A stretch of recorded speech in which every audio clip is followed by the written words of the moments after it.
Sono a Giacarta, una delle città più grandi al mondo, nonché una delle più popolate, e in questo momento mi sto spostando verso Bantar Gebang, che è una delle discariche di rifiuti più grandi al mondo, nonché la più grande di tutto il sud-est asiatico. E l'obiettivo oggi è quello di cercare di capire non solo l'impatto che una discarica di queste dimensioni può avere sull'ambiente, ma anche capire il modo in cui vivono le persone che lavorano e che abitano all'interno della discarica, in una storia in cui purtroppo umanità e degrado ambientale si intrecciano ogni giorno. Ed è proprio ogni giorno nel mondo che vengono prodotti oltre 2 miliardi di tonnellate di rifiuti, ma dietro ogni oggetto che acquistiamo, ogni pacco che riceviamo, c'è un costo che non si legge sul cartellino, ed è il costo ambientale del nostro stile di vita. Un consumismo che cresce senza sosta, alimentato da bisogni che spesso non sono reali ma indotti. Comprare, usare, buttare. È il ciclo a cui ormai siamo tutti abituati.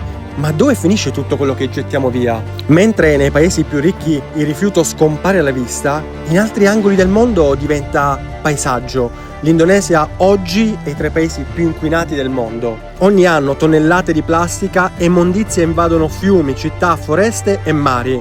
Ma il cuore del problema batte in un luogo preciso: Bantar Gebang, la discarica di rifiuti più grande del sud-est asiatico. Qui finiscono i rifiuti di Giacarta, una metropoli da oltre 10 milioni di abitanti, e in mezzo a questa montagna di scarti vivono migliaia di persone, famiglie intere che sopravvivono raccogliendo plastica, metallo e tutto ciò che può essere rivenduto. Per loro il nostro scarto è una possibilità, ma a quale prezzo? Bantar Gebang non è solo una discarica, è lo specchio del mondo che abbiamo costruito, un mondo dove la vita vale meno della merce e dove l'invisibile sono quelli che pagano il conto del nostro benessere. Benvenuti nell'inferno che abbiamo creato.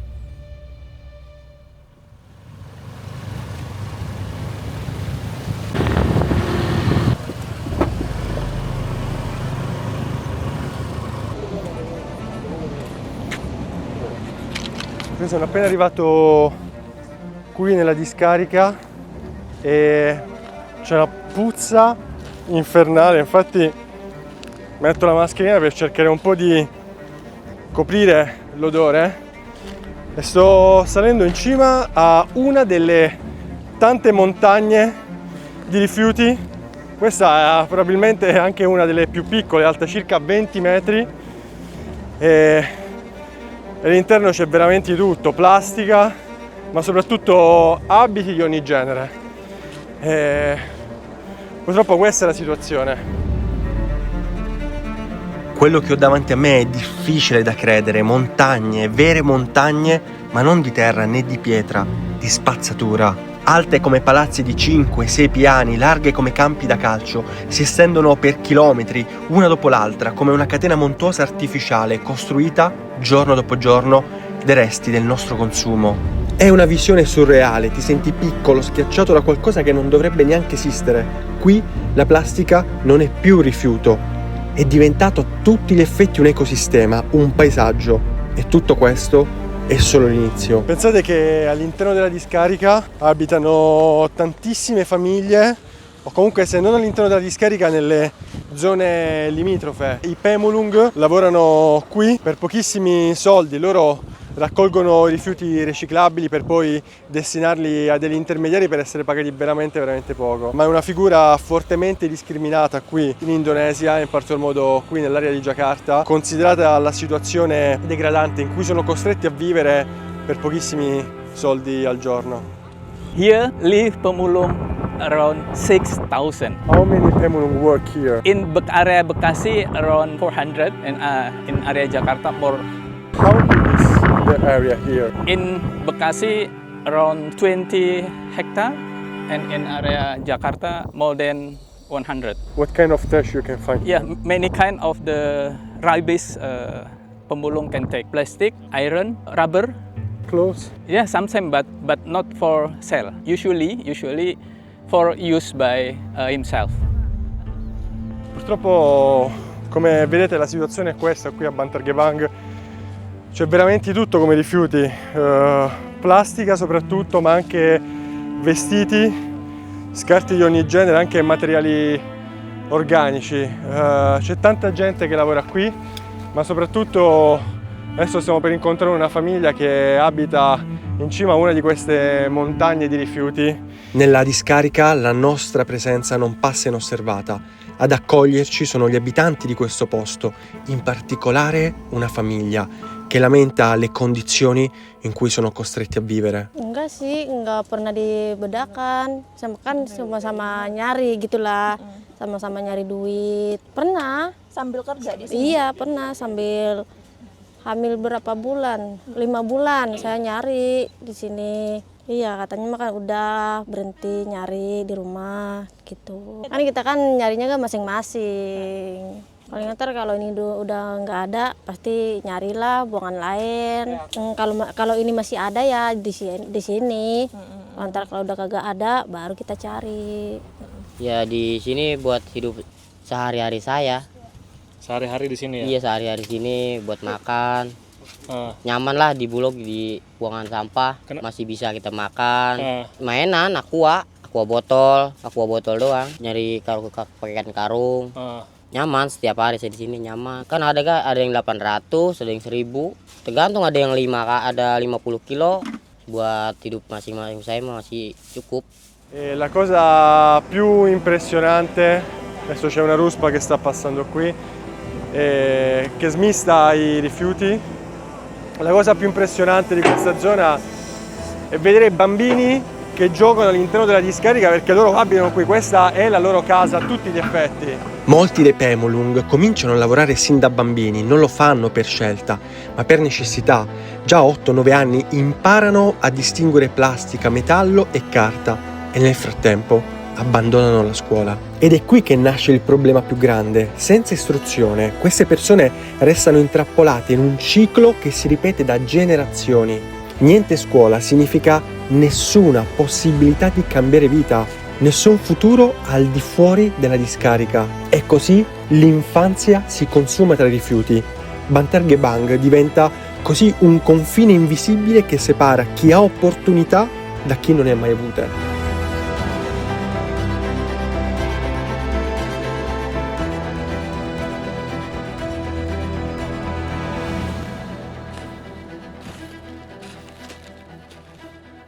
Queste sono tutte le capanne che sono state costruite dai Pemulung per riposarsi e per soprattutto ripararsi dal sole, perché qui fa veramente tanto caldo, soprattutto considerato che nel sottosuolo c'è metano che attira molto calore. Questo è uno dei luoghi in cui i Pemulung vengono a riposarsi e ripararsi dal sole.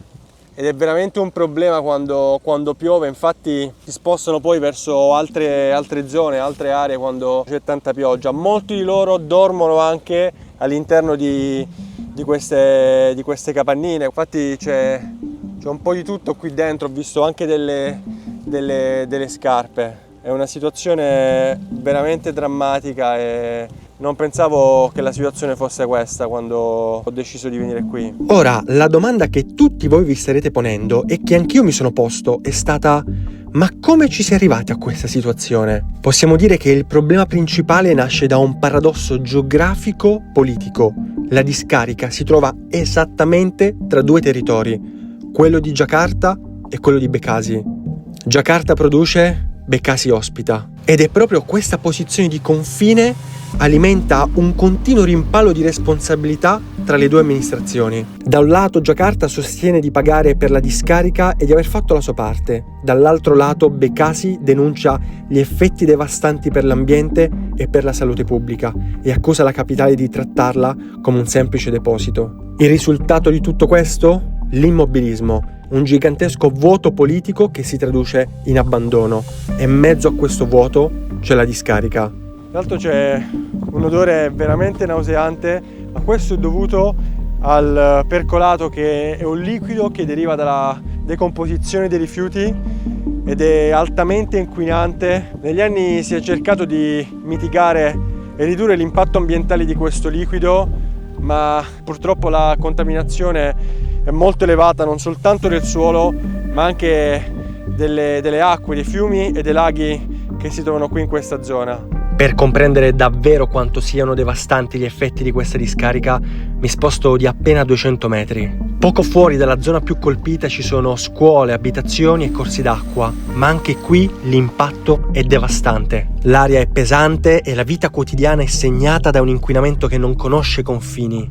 A guidarmi in questo viaggio c'è Sadiq, un volontario che da anni si batte per cambiare le cose in questa terra ferita. We collect the waste and put it on the grounds. You may see the type of waste. This is not coming from household. This is coming from industry. Why this has happened and why this has never happened before. Some issues is waste, some issues the pollution. The waste pollution also polluted our rivers, polluted our ecosystem in the waters, and also will be impacted our climate change. Yeah, microplastic, plastic itself, styrofoam. Sometimes the organic also happen coming in this area. In 2020 there are no place like this. Come vedete siamo praticamente neanche a 50 metri dalla discarica qui di Bandargebang. And when they clean everything here? They never clean. Never clean. Cannot clean. So no one will taking care of the waste. Bekasi City and Bekasi Regency don't have the financing. Also, they don't have special troops to taking care of the waste at the rivers. This has become the oceans. This residential become ocean. You may see the walls, head of the walls. Can you imagine that the surface level of the waters? I think there are some healthy issues appears within the people who live near the waste landfill. Breath issues will impact your lungs. 19 kilometers from the capital city, 19 kilometers from the presidential. But this is happen and we cannot do. Where are they? They can see the landfill. And you can imagine, can household produce this waste? We should educate the citizen. We should educate the people. But 70% the waste, as you see, microplastic, this is not coming from a household. The microplastic will eat by fish and we will eat the fish. So our body will contain the microplastic. And then the pollution of near the Bandargebang, the industry that will make the color of the rivers black coffee.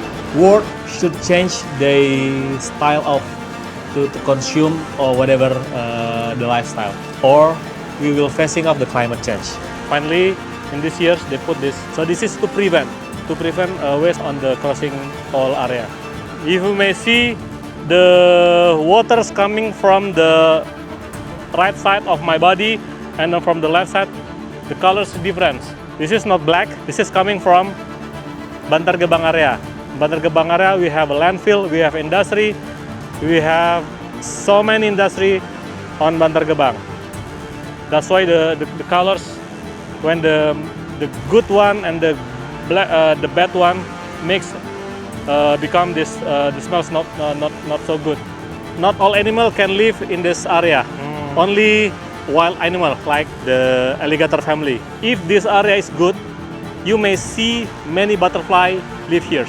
So start small, think big, act now. If this is not happen, believe me, climate change will happen, and then we don't have food to feed, we don't have water to drink, we don't have fish to eat, then we don't have food supply chains anymore. Nella seconda parte.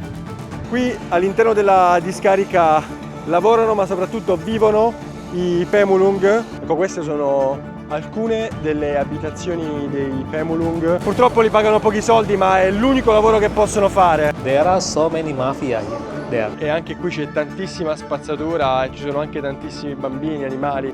Nyurtil, paling udah sepoin sehari-harinya anak-anak deh. Nyurtil botol ya. Purtroppo sono costretti a vivere in queste condizioni. Si è alzata una puzza, ci stiamo spostando dall'aria.